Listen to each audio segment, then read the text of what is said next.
guys, I'm Sam Butler, the sports editor at the Auburn Plainsman, joined by Evan, like always, the assistant sports editor. And we're here at Reynolds Razorback Stadium in Fayetteville, Arkansas, where Auburn just dropped a 54-46 heartbreaker in 4 overtimes. Auburn started out pretty slow. Arkansas went up 14-0, I believe. Auburn fought back. Arkansas took the lead with, I think, a little over a minute left in the fourth quarter. But Auburn put together a nice drive at the end of regulation, ending with a Daniel Carlson, I think, 41-yard field goal to tie it up and send it to overtime.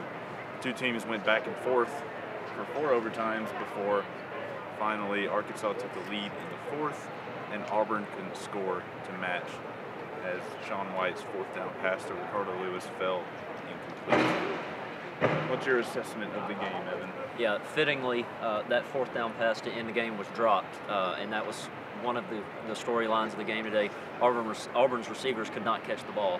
I think they ended with 8 drops, 7 officially because one of Ricardo Lewis's drops was on a dead play, but most of those were in the first quarter, and Auburn, like you said, came out very slow. They had basically a 3-and-out on the first drive. They got 1 first down, but it was on an Arkansas penalty, and then they came out the next drive and went 3 straight 3-and-outs. So the offense did nothing really into the second quarter, and by then, you know, they got things going and got it rolling a little bit, and eventually ran Arkansas down.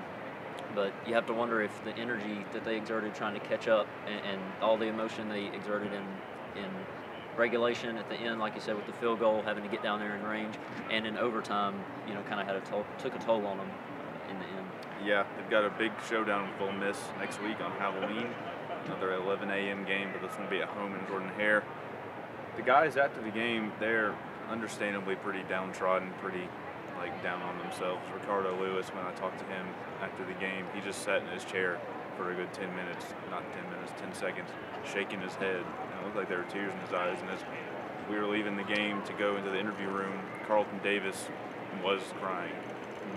Yeah, he missed the tackle that allowed Arkansas to score in the fourth overtime. First play, fourth overtime. Ended up being the difference in the game. So, and he's a freshman. You know, he's never really been in this type of game, at least at the college level, this emotional of a game.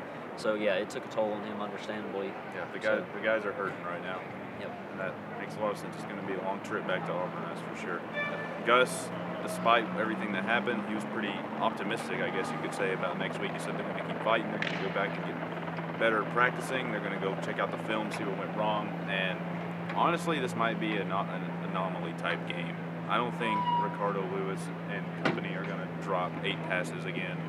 He's pretty consistent usually, and they had plenty of chances to win this game.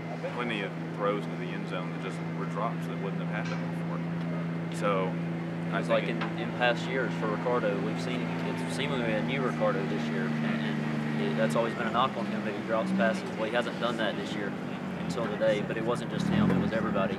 I think he had the most. He had 3 or 4, but still, like I said, it was a team effort, and especially on the first drive, I think they dropped 3 passes right there in either the first or second drive, just right there back to back to back. So, you know, you can't expect, and Sean was putting it on the money. Most of those were not tough catches. They were right in the receiver's hands, and they just, I mean, you have to catch the ball. Yeah, this is a heartbreaking loss all around for the guys, and we'll see if they can turn it around and get ready for Ole Miss next week, who's been on the downswing after a pretty good start to the season. And like always, next week